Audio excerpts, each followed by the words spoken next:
দেখুন বন্ধুরা, মেয়ে চলে যাওয়ার পর মাসিমা খুব অসহায়।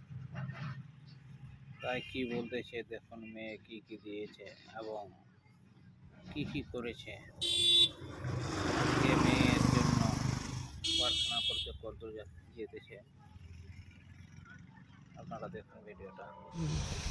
নমস্কার বন্ধুরা,